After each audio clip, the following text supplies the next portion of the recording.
All right, y'all. I'm kind of back. Brother Brent has dug a real huge hole back here, as you can see. And I believe now what he's gonna try to do is go ahead and scoop some of this wood down into that deep old hole. Yeah, I believe that's what he's doing right now. See if I can get a good angle for y'all to check it out. It's what you do in the country, man. Costs way too much to dispose of stuff like this, so you just dig a hole. It's natural stuff, so it'll decompose down in there, so you're not hurting nothing. You're not hurting your land or anything like that. And you can see what Brother Brent's doing, getting a good running start and pushing that pile. He may have to come around here and destroy my little tree, which is fine. I'm not gonna use that tree. I'm not gonna use it. Yeah. Before I bought several more properties, kind of right here in this area I'm standing, you can kind of see it. This is where I was gonna build a house, right here. But I'm not gonna do it now because I bought 2 acres down the road, right down the street. I mean, literally down the street. And I can just move and build 2 houses down there, actually. Is what I'm gonna do, 2 houses, house, living quarters, however we're gonna do it. Because I got 2 sets of utilities. I got electrical and I got plumbing already down there. So it's easy to go ahead and add homes down there instead of putting one over here and getting new poles put in and all that kind of stuff. So we like to try a little self-sufficient, so we bring in propane and all that kind of stuff instead of natural gas, store up on it in our huge tanks and stuff like that. So down there it's gonna be much easier for me to do that. So now the new build house is gonna go down the street. Yeah. Eventually, I plan on buying this whole block, honestly, y'all. I only got, it's definitely on the side of the street that I'm on, I only got one more house that I gotta buy anyways, and then I own this whole side of the street. From the end of the block all the way down here.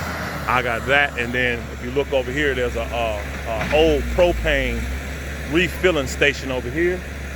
I think this is available. I'm about to go ahead and pick this up too as well.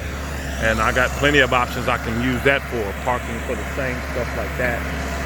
The propane tanks, hopefully they leave them. I'll negotiate them in there because I will eventually use those and move those to the, what's the name, but that's a whole nother thing because I have to do business-wise on that, and you know, because that's an industrial, commercial type of thing.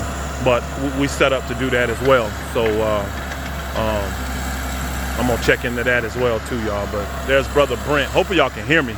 That's Brother Brent pushing in a lot of the wood that came from that old pre-Civil War house that we tore down the road from the place that the new property that we purchased here about a month ago. I think I bought that place a month or 2 ago.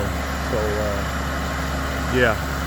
So burying all this wood is what we're doing, y'all. Burying it. Yes, sir. Yes, ma'am. All right, all right. Not the most exciting thing in the world, but hey, you know, for some of our brothers and sisters that don't live this lifestyle yet, it's very encouraging for them to see, you know. And we learning a lot, and we learn as we go and develop as self-sufficient folk as we go. So it's exciting to me because I know when I looked into what it was going to take for me to remove all this debris, it was going to cost me over $1,000 to get all this off my land, since they told me I couldn't burn it here, you know, because the neighbors was just nervous about all this wood being burnt. And that's whatever. I ain't tripping about that. I'm really not. Yep, I'm really not. So, but if I can't burn it, I'll bury it. How about that? I got plenty of land to do that, because he can bury this pile, cover it up, then move back, dig another big pile to put the rest of this in. So, but hopefully y'all getting to see pretty good. I don't think I can. Oh, there we go. So you go elder learning some stuff, y'all. Now I learned how to magnify it for you. I didn't know how to do that before just now. Yes, sir, yes, ma'am. Good old faithful Brother Brent, man. That is definitely my brother right there, man. And man, I have learned so much from this man right here, y'all. I really have. Yeah. Between Pastor Dow, Elder Becker, and Brother Brent, Brother Vernon, man, woo! Them 4 brothers right there, man, they have taught me a ton. And I'm not saying they're the only brothers in Israel that have taught me a lot of stuff, but those 4 brothers have really taught me a lot. Pastor Dow, Elder Becker, Brother Brent here, and Brother Vernon.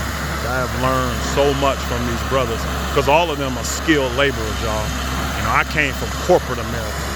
You feel what I'm saying? So, and I didn't have a dad, you know what I mean, at home with me. I didn't have uncles around me.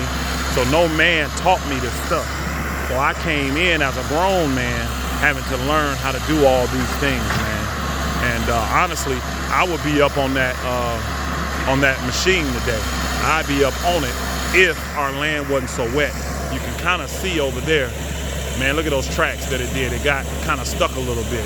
So that's very, very wet. So you got to be like, really like an expert knowing what you're doing so you don't get that thing stuck. And I'm not that big of an expert on it. I can drive it, but I'm not a big expert. So wisdom said, let Brother Brent do what he's been doing for decades. Hallelujah. So, and he's doing a darn good job. He really is. So I don't want to make these videos overly long, y'all, because it ain't like I'm, you know, it ain't a lot going on here. Just a big old hole getting stuff dumped in it. But I figured I'd share it because you saints said you love these videos, so that's why I put them out. All right, saints, love y'all, bless y'all. I maybe come back and do one if we do another hole or what it looks like after it's covered up and stuff. All right, bless you. Shalom, shalom.